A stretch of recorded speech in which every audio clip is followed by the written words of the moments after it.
Hello friends, welcome to Study Meet. तो friends, मैं NCERT का साइंस तत्व यौगिक और उसके मिश्रण, ये हमारे 100 एक मोस्ट एक्सपेक्टेड एमसीक्यूज़ हैं जो कि हमारे हिंदी में हैं। तो सभी एग्जामों के लिए बहुत ही महत्वपूर्ण है। रेलवे, एसएससी हो गया, यूपीएससी, बीपीएससी, बीपीएससी हमारा टीचर के लिए हो गया, जो कि बहुत ही हमारे लिए ये महत्वपूर्ण है। नेक्स्ट फ्रेंड हमारा फर्स्ट, चलिए तो देर ना करते हुए इसे स्टार्ट करते हैं। फर्स्ट हमारा क्वेश्चन हो जाएगा फ्रेंड्स, जो पदार्थ एक प्रकार के कणों से मिलकर बना होता है उसे डैश कहते हैं। तो उसे क्या कहते हैं हम? शुद्ध पदार्थ। मीन्स कि जो पदार्थ एक प्रकार के कणों से मिलकर बना होता है उसे हम क्या कहते हैं?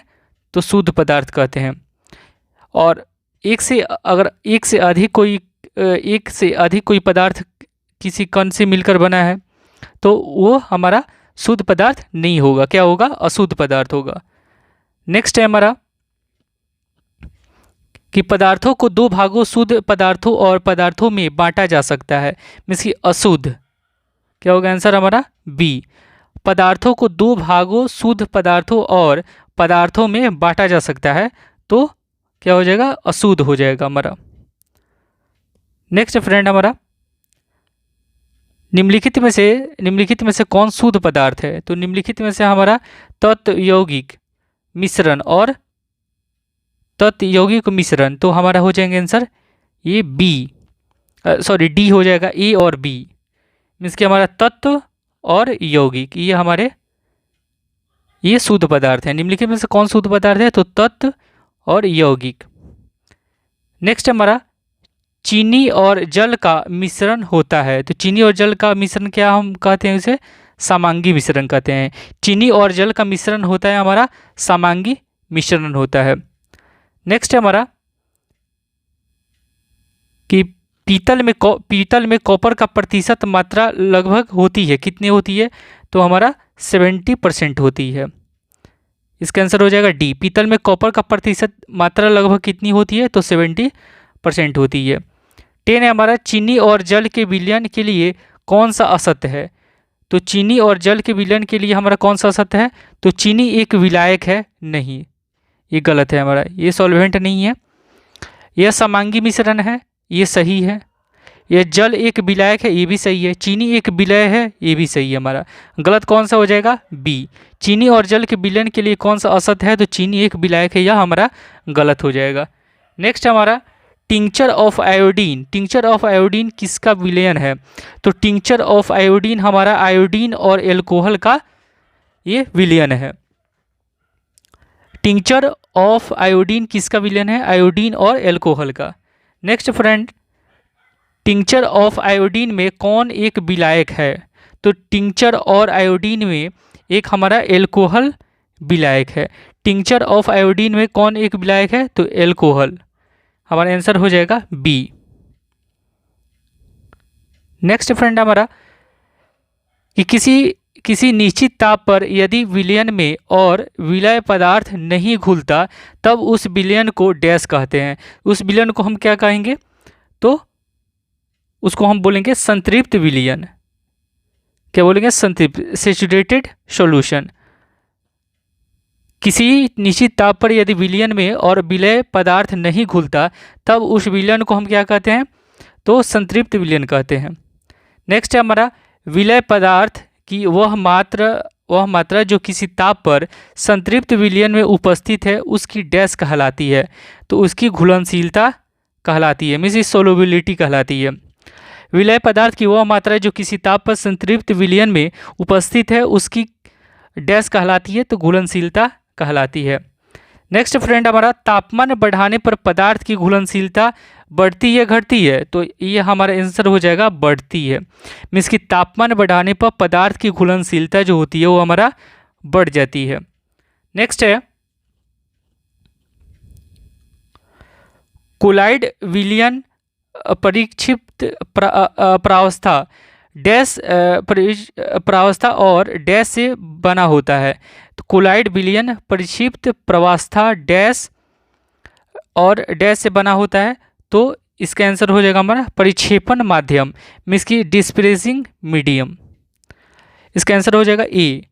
कोलाइड विलयन परिक्षिप्त परावस्था और डैश से बना होता है, तो परिक्षेपण माध्यम से बना होता है। नेक्स्ट है हमारा एरोसेल में परिक्षेपण माध्यम क्या होता है, तो एरोसोल में हमारा परिक्षेपण माध्यम क्या होता है, तो गैस होता है, हमारा सी सही हो जाएगा। एरोसोल में परिक्षेपण माध्यम क्या होता है, गैस। नेक्स्ट है हमारा कोलाइड विलयन। कोलाइड विलयन को डैश विधि से अलग किया जा सकता है, तो कोलाइड विलयन को हम अपकेंद्रीकरण विधि द्वारा इसे अलग कर सकते हैं। कोलाइड विलयन को अपकेंद्रीकरण विधि से अलग किया जा सकता है। नेक्स्ट हमारा टिंडल प्रभाव। टिंडल प्रभाव की खोज किसने की थी, तो टिंडल प्रभाव की खोज टिंडल ने ही की थी, मीन्स कि इन्हीं के नाम पे रखा गया टिंडल प्रभाव। नेक्स्ट फ्रेंड हमारा कि सामान्यतः ताप बढ़ाने पर विलयन ठोस प्लस द्रव की घुलनशीलता डैश होती है, तो बढ़ती है, हमारा क्या होगा आंसर, बढ़ती है। सामान्यतः ताप बढ़ाने पर विलयन की घुलनशीलता क्या होती है हमारा, तो बढ़ जाती है। नेक्स्ट हमारा किसी द्रव में ताप बढ़ाने पर गैस की घुलनशीलता डैश है, तो घटती है, मीन्स कि किसी द्रव में हम ताप को उसका ताप बढ़ाने पर, किसी द्रव में ताप बढ़ाने पर गैस की घुलनशीलता जो होती है हमारा, वो क्या होती है, तो घटती है, क्या होती है, घटती है। नेक्स्ट है हमारा दाब बढ़ाने पर विलयन ठोस प्लस द्रव की विलयता या घुलनशीलता सोलबिलिटी क्या होती है, तो इस पर कोई प्रभाव हमारा नहीं पड़ता, इस पे कोई प्रभाव हमारा नहीं पड़ता। दाब बढ़ाने पर विलयन ठोस प्लस द्रव की विलयता या घुलनशीलता पर कोई प्रभाव नहीं पड़ता। नेक्स्ट है हमारा द्रव में गैसों की घुलनशीलता दाब बढ़ाने के साथ क्या होता है, तो हमारा बढ़ती है। द्रव में गैसों की घुलनशीलता दाब बढ़ाने के साथ साथ ये भी बढ़ती है इसका। नेक्स्ट है हमारा भौतिक परिवर्तन। भौतिक परिवर्तन के संबंध में कौन सा असत्य है, तो कौन सा असत्य है हमारा, तो हमारा डी असत्य है। इसे परिवर्तन को उल्टा नहीं किया जा सकता, मीन्स कि भौतिक परिवर्तन बोल रहा है कि भौतिक परिवर्तन में कौन सा असत्य है, तो इसे परिवर्तन को उल्टा नहीं किया जा सकता, लेकिन भौतिक परिवर्तन में होता है। हमारा जो रासायनिक परिवर्तन है उसमें नहीं होता, इनमें से कोई नया पदार्थ नहीं बनता, ये हमारा सही है, बनता है। यह अस्थायी परिवर्तन होता है, ये भी सही है। अवस्था में परिवर्तन इसका एक उदाहरण है, ये भी सही है, मीन्स कि अस्थायी होता है ये, मीन्स कि इसको हम परिवर्तन में फिर से ला सकते हैं, लेकिन हमारा रासायनिक पदार्थ है उस रासायनिक परिवर्तन जो है उसमें हम नहीं ला सकते। नेक्स्ट फ्रेंड हमारा निम्नलिखित में से कौन एक भौतिक और रासायनिक परिवर्तन दोनों है, तो ये हमारा मोमबत्ती का जलना, ये इसको हम लोग भौतिक परिवर्तन और रासायनिक परिवर्तन दोनों में आते हैं ये। नेक्स्ट हमारा निम्नलिखित में से कौन एक शुद्ध पदार्थ नहीं है, तो वायु हमारा शुद्ध पदार्थ नहीं है। बर्फ है, लोहा है, हाइड्रोक्लोरिक अम्ल ये शुद्ध पदार्थ है, लेकिन वायु नहीं है, तो ये हमारा आंसर हो जाएगा डी। नेक्स्ट फ्रेंड हमारा निम्नलिखित में से कौन एक विलयन नहीं है, तो कौन सा मिट्टी एक विलयन नहीं है। हवा है, समुद्री जल है, सोडा जल है, लेकिन मिट्टी नहीं है, तो हमारा आंसर हो जाएगा डी। निम्नलिखित में से कौन एक विलयन नहीं है, तो मिट्टी विलयन नहीं है। नेक्स्ट फ्रेंड हमारा कि दूध से क्रीम या क्रीम से मक्खन किस विधि से निकाला जाता है, तो ये अपकेंद्रण विधि से निकाला जाता है। किस विधि से, अपकेंद्रण विधि से। दूध से क्रीम या क्रीम से मक्खन किस विधि से निकाला जाता है, तो अपकेंद्रण विधि से निकाला जाता है। नेक्स्ट फ्रेंड हमारा अपकेंद्रण विधि का प्रयोग किया जाता है, तो किसके लिए किया जाता है, तो रक्त और मूत्र की जांच में सही है।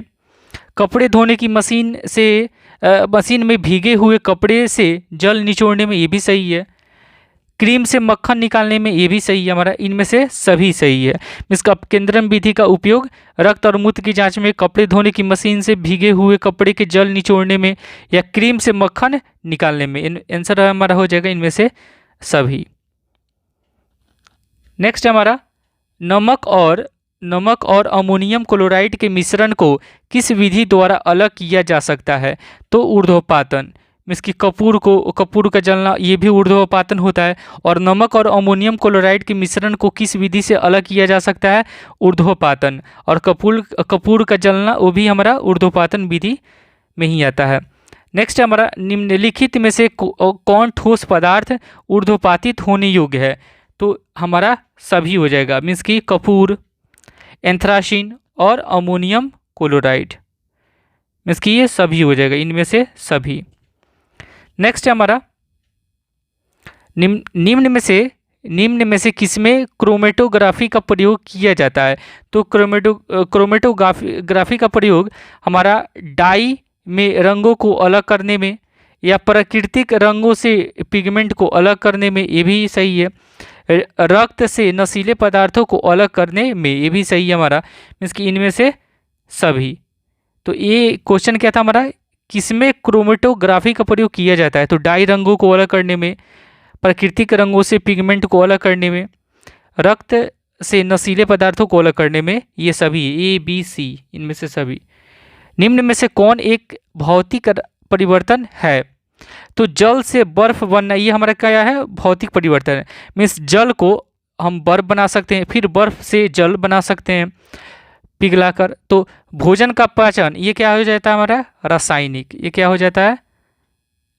भोजन का पचना हमारा रासायनिक होता है। खाना का पकना, ये भी रासायनिक, इसको हम चेंज नहीं कर सकते। एक बार खाना हमारा बन गया तो फिर हमारा वैसे नहीं होगा। पौधे की वृद्धि, ये भी हमारा रासायनिक। एक बार पौधा बढ़ गया तो क्या वो घट सकता है? नहीं घट सकता। तो ये हमारा ये रासायनिक हो गया। भोजन का पचना, खाना का पकना, ये भी रासायनिक, और पौधे की वृद्धि, ये भी रासायनिक। जल से बर्फ बना, ये हमारा हो जाएगा भौतिक परिवर्तन। नेक्स्ट फ्रेंड हमारा निम्न में से कौन एक यौगिक के लिए असत्य है? तो एक यौगिक के लिए कौन सा असत्य है? नए पदार्थ का गुणधर्म पूरी तरह भिन्न होता है, ये तो सही है।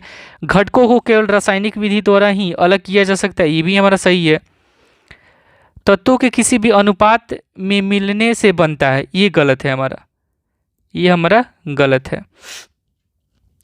तत्वों के एक निश्चित अनुपात में मिलने से बनता है, ये भी हमारा सही है। गलत कौन सा है? तत्वों के किसी भी अनुपात में मिलने से बनता है, ये हमारा गलत है। नेक्स्ट है हमारा निम्नलिखित में से किसे स्ट्रेटेजिक धातु कहा जाता है? तो स्ट्रेटेजिक धातु कौन सा होता है? टाइटेनियम। निम्नलिखित में से किसे स्ट्रेटेजिक धातु कहा जाता है? तो टाइटेनियम को कहा जाता है। नेक्स्ट फ्रेंड हमारा निम्नलिखित में से कौन एक यौगिक नहीं है? तो हीरा यौगिक नहीं है। एक जल यौगिक है, कार्बन डाइऑक्साइड ये भी यौगिक है, मीथेन ये भी है हमारा। ये सब यौगिक हैं, लेकिन हीरा हमारा यौगिक नहीं है। नेक्स्ट हमारा खाद्य तेलों को वनस्पति घी में किस प्रक्रिया द्वारा बदला जाता है? तो हाइड्रोजनीकरण करके। क्या करके? हाइड्रोजनीकरण। खाद्य तेलों को वनस्पति घी में किस प्रक्रिया द्वारा बदला जाता है? तो हाइड्रोजनीकरण प्रक्रिया के द्वारा। वायु से गैसों को अलग करने के लिए किस विधि का उपयोग किया जाता है? तो हमारा आंसर हो जाएगा बी, फ्रैक्शनल डिस्टिलेशन करके। क्या करके? तो फ्रैक्शनल डिस्टिलेशन करके। वायु से गैसों को अलग करने के लिए किस विधि का उपयोग किया जाता है? तो फ्रैक्शनल डिस्टिलेशन करके।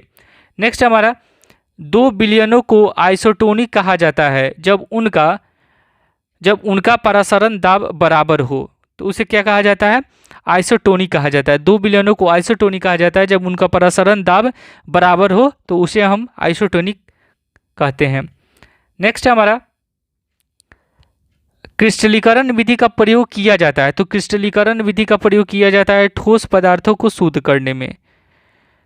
क्रिस्टलीकरण विधि का प्रयोग किया जाता है ठोस पदार्थों को शुद्ध करने में।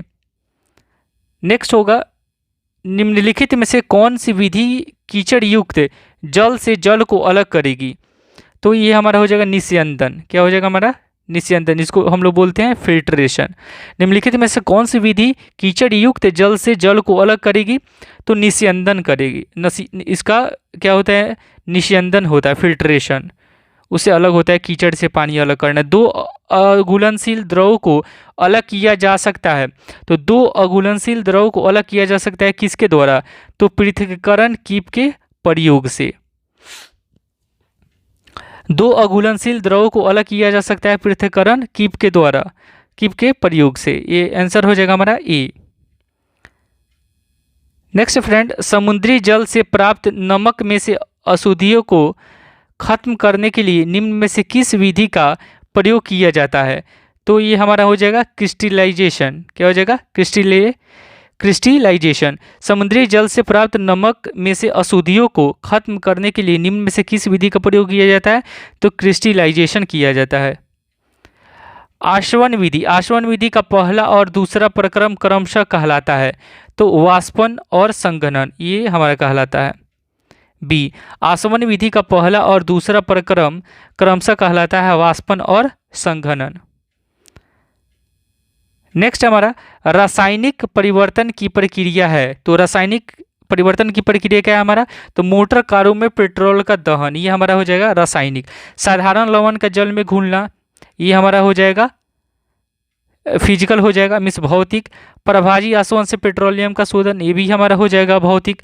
पेट्रोल और इथाइल अल्कोहल का मिलना, ये भी हमारा हो जाएगा भौतिक। नेक्स्ट है, किस प्रक्रम से समुद्र जल से सामान्य लवण प्राप्त किया जाता है? तो वाष्पीकरण। क्या आंसर हो जाएगा हमारा? वाष्पीकरण। किस प्रक्रम से समुद्र जल से सामान्य लवण प्राप्त किया जाता है? तो वाष्पीकरण आंसर हो जाएगा हमारा। नेक्स्ट फ्रेंड, दूध निम्नलिखित में से किसका उदाहरण है? तो इमल्सन का उदाहरण है। दूध निम्न में से किसका उदाहरण है? तो इमल्सन का। नेक्स्ट है, तापमान के केल्विन पैमाने पर जल का क्वथनांक होता है? तो 373 केल्विन। तापमान के केल्विन पैमाने पर जल का क्वथनांक होता है 373। प्रेशर कुकर में जल का क्वथनांक लगभग कितना होता है? तो जल का क्वथनांक होता है 120 डिग्री सेल्सियस। प्रेशर कुकर में जल का क्वथनांक लगभग कितना डिग्री होता है? तो 120 डिग्री सेल्सियस। नेक्स्ट है हमारा, किस विधि द्वारा कच्चे तेल से गैसोलीन प्राप्त किया जाता है? तो प्रभाजी आसवन से। किससे? तो प्रभाजी आसवन। किस विधि द्वारा कच्चे तेल से गैसोलीन प्राप्त किया जाता है? तो प्रभाजी आसवन से। नेक्स्ट है हमारा, डीडीटी रसायन का उपयोग किया जाता है? तो डीडीटी का उपयोग किया जाता है कीटनाशक के रूप में। डीडीटी रसायन का उपयोग किया जाता है कीटनाशक के रूप में। नेक्स्ट फ्रेंड हमारा, गलन या संगलन को बढ़ावा देने के लिए धातुओं के साथ मिलाया जाने वाला पदार्थ है? तो ये हमारा हो जाएगा गालक। क्या हो जाएगा? गालक। गलन या संगलन को बढ़ावा देने के लिए धातुओं के साथ मिलाया जाने वाला पदार्थ है गालक। नेक्स्ट है हमारा, चाय और कॉफ़ी का मुख्य घटक है? तो कैफीन हो जाएगा। क्या हो जाएगा? कैफीन। चाय और कॉफ़ी का मुख्य घटक क्या है? कैफीन। नेक्स्ट है हमारा, जिस बिंदु पर किसी पदार्थ की ठोस, तरल और गैसीय रूपों का सह अस्तित्व होता है उसे कहते हैं? तो त्रिक बिंदु कहते हैं। क्या कहते हैं हम? त्रिक बिंदु। हमारा आंसर हो जाएगा सी। जिस बिंदु पर किसी पदार्थ की ठोस, तरल और गैसीय रूपों का सह अस्तित्व होता है उसे कहते हैं त्रिक बिंदु। नेक्स्ट हमारा, किसी भी तंत्र से जल के निकलने की प्रक्रम को क्या कहते हैं? तो निर्जलीकरण कहते हैं। क्या बोलते हैं इसको? निर्जलीकरण। किसी भी तंत्र से जल के निकलने की प्रक्रम को क्या कहते हैं? तो निर्जलीकरण कहते हैं।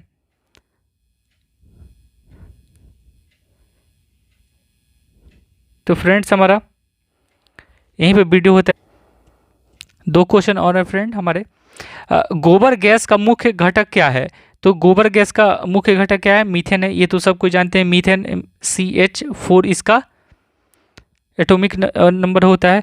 पसीने में होते हैं, तो पसीने में क्या होते हैं? जल होते हैं, लवण होते हैं और अपशिष्ट द्रव होते हैं। ये हमारे हो गए। तो हमारे ये 100 MCQ क्वेश्चन पूरे हो गए। तो फ्रेंड्स, अगर वीडियो मेरा हेल्पफुल लगा तो आप लाइक सब्सक्राइब जरूर कीजिएगा और बेल आइकन को जरूर दबाइएगा ताकि समय से आपको वीडियो डेली मिले। Thank you friends.